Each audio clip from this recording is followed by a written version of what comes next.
हो, क्योंकि मैं नीट वाले दिन भी आई थिंक 12 बजे के आसपास ही उठा था एंड उठते ही खा के मैं सेंटर गया था।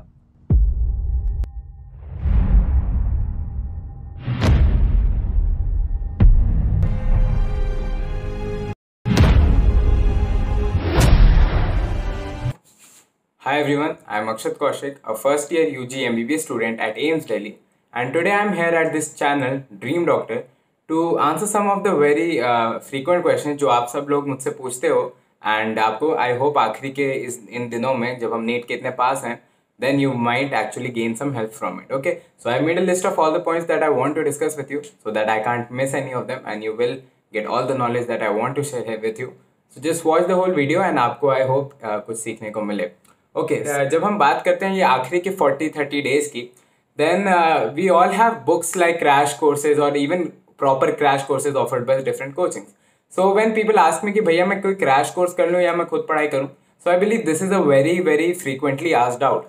सो व्हाट आई प्रिफर और what I would recommend that you do is that आप सेल्फ स्टडी करो, because when you do a crash course और you do anything like a crash course then it is more dependent on the fact कि exam में कैसा आता है. उसकी weightage उस हिसाब से होती है कि वो एग्जाम में कितना इंपॉर्टेंट था या वो प्रीवियस 10 साल में कैसे कैसे कितने ज़्यादा क्वेश्चंस किसी चैप्टर से आए थे तो उसको ज़्यादा डिटेल में पढ़ाया जाएगा. But when you are doing self study you know कि आपके लिए पर्सनली आपको खुद किस चीज़ में ज़्यादा प्रॉब्लम्स हैं और किस चीज़ में थोड़े कम प्रॉब्लम्स हैं. सो आई बिलीव इस तरह का पर्सनलाइज्ड अटेंशन जब आप देते हो खुद को तो वो आपको ज़्यादा बेनिफिट करेगा रादर देन कोई और crash course. But again if you are one of those guys जिनकी मतलब ओवरऑल इवननेस है प्रिपरेशन में, लाइक मार्क्स 500-600 के आसपास आते हैं but you can not find a weak spot for yourself. You can not find कि मुझे पता नहीं मेरे कौन से चैप्टर्स वीक हैं, मैं बस एक्यूरेसी मुझे ठीक करनी है, मुझे स्पीड ठीक करनी है या मेरी ओवरऑल वैल्यू थोड़ी बढ़ानी है. So for that then I will suggest कि you can go ahead for crash courses for a quick revision, right. If you don't know कि आपके कोई पर्टिकुलर वीकनेसेस हैं then you should go ahead with your crash course, right. And इसके साथ I hope ये doubt आपका थोड़ा और क्लियरली आप देख पाओगे अब कि आपको क्रैश कोर्स लेना चाहिए या फिर आप खुद पढ़ोगे. एंड रादर अभी एक दो और चीज़ें मैं आपको बताऊंगा जिसमें आपको थोड़ा और क्लियर हो इस बारे में.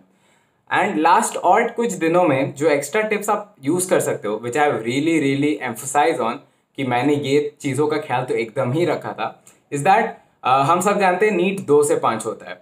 So for me it was like कि मुझे आदत थी अगर मैं 11th में अपने पेपर्स दूंगा तो मैं सुबह 9 बजे उठूंगा ऑब्वियसली, या फिर 8 बजे 9 बजे जब भी उठूंगा एंड एग्जाम देने में सुबह सुबह ही चला जाऊंगा. So that use to be the prime time of the day, right. That use to be the most important time because मेरा ब्रेन उस वक्त सबसे ज़्यादा एक्टिव रहता था. But if NEET is happening from 2 to 5 तो हम सब जानते हैं दोपहर में हम सबको आधी नींद रहती है या फिर कुछ कुछ ऐसा रहता है कि हम लोग थकान में रहते हैं या कोई ना कोई प्रॉब्लम होती है.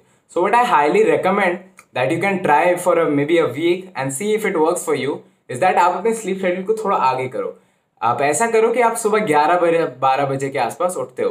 Then what will happen is that 2 PM for you will effectively be the morning, right. And when you are waking up at your morning या जब आपकी सर्केडियन रिदम ये सोचती है कि 2 से 5 का समय आपके लिए मॉर्निंग है then you will be more effective, right. आप जब और इफेक्टिवली एग्जाम दोगे वो नीट से 2 से 5 तो ये छोटी सी ट्रिक हो सकता है आपके लिए काफ़ी ज़्यादा मेहनत करती हो, क्योंकि मैं नीट वाले दिन भी आई थिंक 12 बजे के आसपास ही उठा था एंड उठते ही खा के मैं सेंटर गया था. And I believe this is something handling my sleep schedule was actually very effective.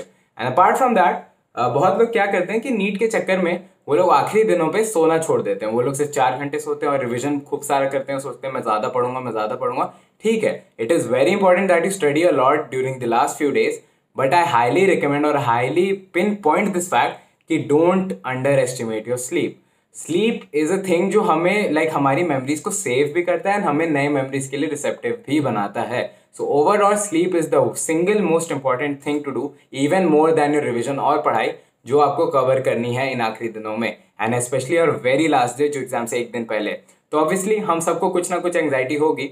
आखिरी दिन हम सबको डर लगेगा कि मेरा नीट में नहीं हुआ तो क्या होगा, या फिर ऐसे बहुत सारे डर होंगे. ठीक है, तो मैं आपको ये रिकमेंड करूंगा if your normal sleep schedule says कि you should go to sleep at 2 AM, आप रात को 2 बजे सोने जाते हो तो आप वो 2 घंटे और पहले चले जाओ. आप रात को 12 बजे बेड पे जाके लेट जाओ. आप 1 घंटा सोचोगे, आप 2 घंटा सोचोगे, बट अपने नॉर्मल टाइम तक आप सो जाओगे so that you can have 7 to 8 hours of sleep before your actual exam, which is very very very important. क्योंकि आप ऐसे समझो कि अगर आपने आखिरी दिन पूरा नहीं सोया, अगर आप सिर्फ आखिरी दिन 5 घंटे सोगे then effectively all the work you did for 2 years has gone to waste. You are if you are performing with just half of the efficiency, then आपका इफेक्टिवली पहले 2 साल का जितना मेहनत था उसका आधा ही आप एग्जाम में दे पाए हो, जिस एग्जाम के लिए आपने 2 साल प्रिपेयर किया।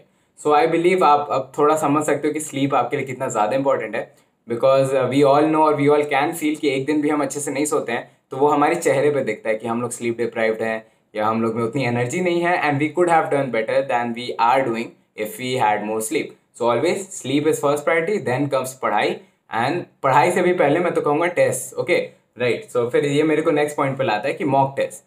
तो जैसा मैंने पहले पॉइंट पे कहा कि crash course versus self study में, आई बिलीव सेल्फ स्टडी एक एज यहाँ पे गेन करती है कि जब भी आप सेल्फ स्टडी को टेस्ट के साथ कंबाइन करते हो तो आपको एक टारगेटेड रिविजन का शेड्यूल मिलता है। आप मॉक टेस्ट के थ्रू पता लगा सकते हो आपकी वीकनेसेस क्या है, आपको किन किन टॉपिक पे ज़्यादा ध्यान देना है, एंड इफेक्टिवली आपको उससे ये पता चलेगा कि अच्छा ठीक है, इस मॉक टेस्ट में मेरे इस टॉपिक्स में या इन वैरायटी ऑफ मॉक टेस्ट में मेरे इन पर्टिकुलर टॉपिक्स में सबसे ज़्यादा गलतियाँ हो रही हैं। सो what I would recommend is you just make a leader board और स्कोर बोर्ड जिसमें आप ब्रॉड यूनिट्स में ऐसे रखे हो हर चैप्टर को, राइट, या हर ब्रॉड यूनिट को, right. And after a bunch of mock test आप खुद को एक स्कोर बोर्ड में देखो कि कौन सा ऐसा टॉपिक या यूनिट है जो सबसे वीक है आपका, एंड फिर आप उसी डायरेक्शन से अपना रिविजन चालू कर सकते हो, because that way I believe आप बहुत टारगेटेड और बहुत पर्सनलाइज्ड वे में रिवाइज करोगे इन आखिरी 30-40 दिनों में, which will be very very very beneficial for you for NEET. And with that I think I am out of more ideas. I hope आपको ये वीडियो बहुत अच्छी लगी। If you did then like and subscribe to this channel, and I hope आप सब यहाँ से कुछ सीख के जाओगे and you will actually use these advices for your preparation. If you liked it, tell me in your comments if it worked for you.